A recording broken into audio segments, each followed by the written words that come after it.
जो पीड़ित परिवार है वो सीएम योगी आदित्यनाथ से बताया जा रहा है कि अंतिम संस्कार के बाद परिवार योगी आदित्यनाथ से लखनऊ में मुलाकात कर सकता है। अमेठी हत्याकांड से जुड़ी बड़ी खबर आपको बता रहे हैं, योगी आदित्यनाथ से पीड़ित परिवार मुलाकात कर सकता है। ऐसा बताया जा रहा है कि पहले अंतिम संस्कार और उसके बाद योगी आदित्यनाथ से परिवार की मुलाकात हो सकती है। लखनऊ में मुलाकात संभव है। आपको बता दें, लखनऊ में सीएम योगी आदित्यनाथ से मुलाकात होगी, पीड़ित परिवार योगी आदित्यनाथ से मिलेगा। तो पुलिस को जिस पर शक था वही हत्यारा निकला। इस पूरे मामले में अमेठी हत्याकांड का कनेक्शन रायबरेली से निकलकर सामने आया है। लेकिन इसी कड़ी में अब योगी आदित्यनाथ से, सूबे के मुख्यमंत्री योगी आदित्यनाथ से पीड़ित परिवार मुलाकात कर सकता है। आपको जानकारी दे दें कि पीड़ित परिवार अंतिम संस्कार के बाद योगी आदित्यनाथ से कर सकता है मुलाकात।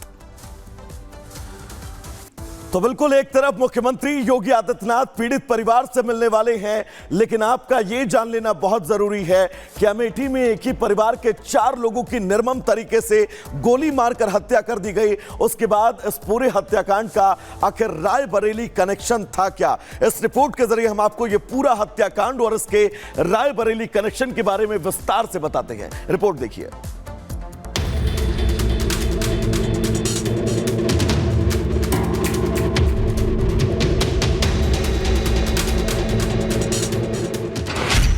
अमेठी हत्याकांड का रायबरेली कनेक्शन।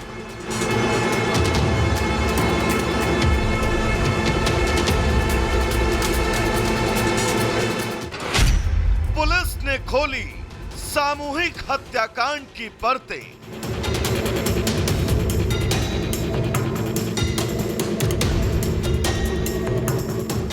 बीते दिनों अमेठी में एक ही परिवार के 4 लोगों को अज्ञात हमलावरों ने गोलियों से भूनकर मौत के घाट उतार दिया, जिसके बाद पुलिस लगातार इस पूरे मामले की छानबीन कर रही थी। पुलिस ने सबसे पहले हत्याकांड वाले घर पर साक्ष्य संकलन के बाद ताला जड़ दिया और हत्यारे की तलाश में जुट गई। मृतक परिवार मूल रूप से रायबरेली का रहने वाला था, इसीलिए पुलिस ने इस मामले में जांच का जब दायरा बढ़ाया तब एक और मामले का खुलासा हुआ। पुलिस को रायबरेली में छानबीन के दौरान एक मामले का पता चला। दरअसल ये मामला 18 अगस्त का था, जब मृतक महिला ने रायबरेली पुलिस को एक शिकायत दी थी, जिसमें उसने चंदन वर्मा नाम के एक शख्स पर छेड़खानी का मामला दर्ज करवाया था। मृतक महिला का ये तक कहना था कि अगर उसके या उसके परिवार को कुछ होता है तो उसका जिम्मेदार चंदन ही होगा।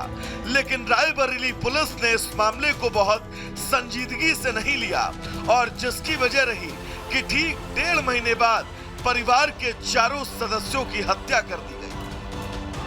फिर क्या था, पुलिस ने चंदन वर्मा नाम के शख्स की तलाश तेज कर दी और हत्याकांड के अगले ही दिन शुक्रवार को दोपहर लगभग 2:40 पर जेवर टोल प्लाजा पर उस वक्त धर दबोचा जब वो दिल्ली भागने की फिराक में था। तस्वीरों में दिख रहा यही वो शख्स चंदन वर्मा है, जिसने पुलिस के सामने अपना गुनाह कबूल किया और ये भी बताया कि मृतक महिला के साथ उसका प्रेम प्रसंग भी था।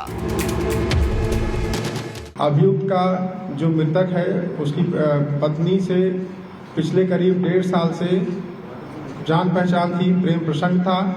वर्तमान समय में उसमें कुछ मनमुटाव आ गए थे। इसी मनमुटाव को लेकर वो तनाव में रहता था और उसी के चक्कर में उसके द्वारा ये विभत्स घटना कारित की गई।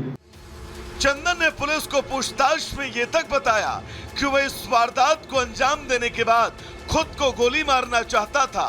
वो बहुत गुस्से में था कि इसके द्वारा 4 लोगों की गोली मार करके जब इसके द्वारा ये समझा गया कि 4 लोग मृत हो गए हैं, तो इसके द्वारा स्वयं को भी गोली मार करके अपनी आत्महत्या करने का प्रयास किया गया, लेकिन वह गोली मिस हो गई और ये वहां से फिर दोबारा हिम्मत नहीं कर सका गोली चलाने का स्वयं पर, और फिर वहां से फरार हो गया। फिलहाल पुलिस ने आरोपी चंदन को गिरफ्तार कर लिया है, लेकिन इस हत्याकांड ने कई सारे सवाल खड़े किए हैं कि अगर रायबरेली पुलिस वक्त रहते मृतक महिला की शिकायत पर एक्शन लेती और अगर चंदन अपने गुस्से पर कंट्रोल कर लेता तो शायद आज ये हंसता खेलता परिवार जिंदा होता और अपने परिवार को खो चुके इस पिता का आंगन सूना न होता। Bureau report, Republic Bharat. और आइए बात करते हैं हिमाचल प्रदेश के संजौली की। हिमाचल प्रदेश का संजौली, जहां पर मस्जिद विवाद महीनों से चला आ रहा है और इसको लेकर इलाके में तनाव भी देखने को मिला, लेकिन आज उसी विवादित मस्जिद पर कोर्ट में सुनवाई होनी है। क्या कुछ फैसला रहेगा, इस पर सभी की निगाहें टिकी हुई हैं। लेकिन इस सब के बीच हिंदू समाज क्या कह रहा है, रिपोर्ट देखिए।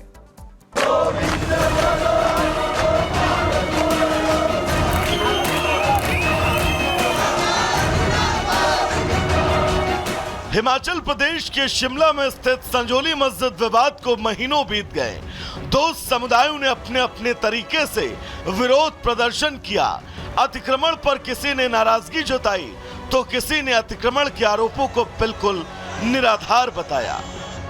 विवाद बढ़ा, हिमाचल का सियासी पारा चढ़ा, सुक्खू सरकार के हाथ पांव भी फूले, लेकिन विवाद नहीं सुलझ सका। लिहाजा अब सभी की नजरें कोर्ट पर हैं। आज शिमला नगर निगम के कमिश्नर की कोर्ट में सुनवाई होगी। ये कोई पहली बार नहीं, इस मामले पर पहले भी सुनवाई हुई थी, जिसमें मस्जिद कमेटी से लेकर वक्फ बोर्ड से सवाल हुआ। ये पूछा गया कि मस्जिद के ऊपर की 2.5 मंजिल किसने बनवाई, जिसका संतोषजनक जवाब नहीं मिला। लेकिन बाद में निगम आयुक्त ने कोर्ट में आकर लिखित जवाब दिया और कहा वो मस्जिद के अवैध हिस्से को तोड़ने के लिए तैयार हैं। तो वहीं दूसरी तरफ पिछली सुनवाई में कोर्ट ने जांच अधिकारियों से स्टेटस रिपोर्ट भी मांगी, जिसे वास्तुकार शाखा ने 24 सितंबर को ही सौंप दिया और आज इसी रिपोर्ट को कोर्ट के सामने रखा जाएगा।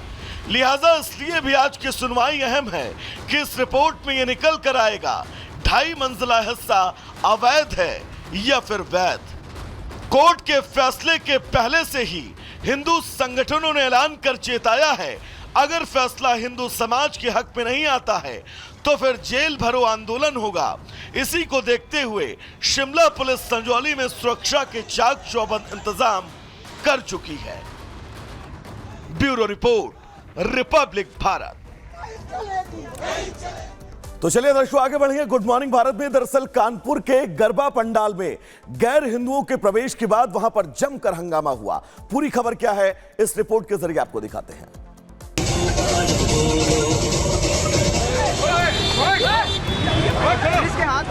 सज गया गरबा का पंडाल, सामने आ रहे बवाल। भोपाल, इंदौर के बाद अब कानपुर में गरबा पर गदर। इसके हाथ में रुकता ही नहीं। शारदीय नवरात्रि पर शहर शहर गरबा पंडाल सजते हैं। महिलाएं और पुरुष गरबा और डांडिया करते हैं, लेकिन इन्हीं गरबा पंडाल में पिछले कई सालों से उत्पात मच रहा है। गैर हिंदुओं के प्रवेश और उनकी बदतमीजी पर बवाल बढ़ता जा रहा है। भोपाल और इंदौर के बाद अब कानपुर से ऐसी घटना सामने आई। कानपुर के मोतीझील स्थित डांडिया कार्यक्रम के दौरान महिलाएं डांडिया और गरबा कर रही थी, तभी कुछ युवकों ने नाम बदलकर प्रवेश करने की कोशिश की, जिस पर बजरंग दल के कार्यकर्ताओं को शक हुआ। पूछताछ हुई और गड़बड़ी नजर आने पर पकड़ने की कोशिश की तो युवक भाग पड़ा, जिसे दौड़ते हुए पकड़ा और फिर जमकर धुनाई कर दी। हम मांग ये करते हैं कि किसी तरह के विधर्मियों द्वारा हमारे पूजा पाठ के पंडालों में उनका प्रवेश वर्जित हो, और हम प्रशासन से भी ये मांग करते हैं कि जो विश्व हिंदू परिषद बजरंग दल जो समाज में मांग कर रहा है, समाज भी जागरूक हो गया है। उन्होंने भी अपने यहाँ प्रयास किए हैं कि किसी गैर जातियों का, गैर समुदाय के लोगों का प्रवेश वर्जित है उसमें डांडिया के कार्यक्रमों में। बजरंग दल कार्यकर्ताओं ने ज्ञापन देकर पुलिस को सूचना दी है। साथ ही डांडिया और गरबा के आयोजकों पर सख्ती बरतने की बात कही है। Bureau report, Republic Bharat.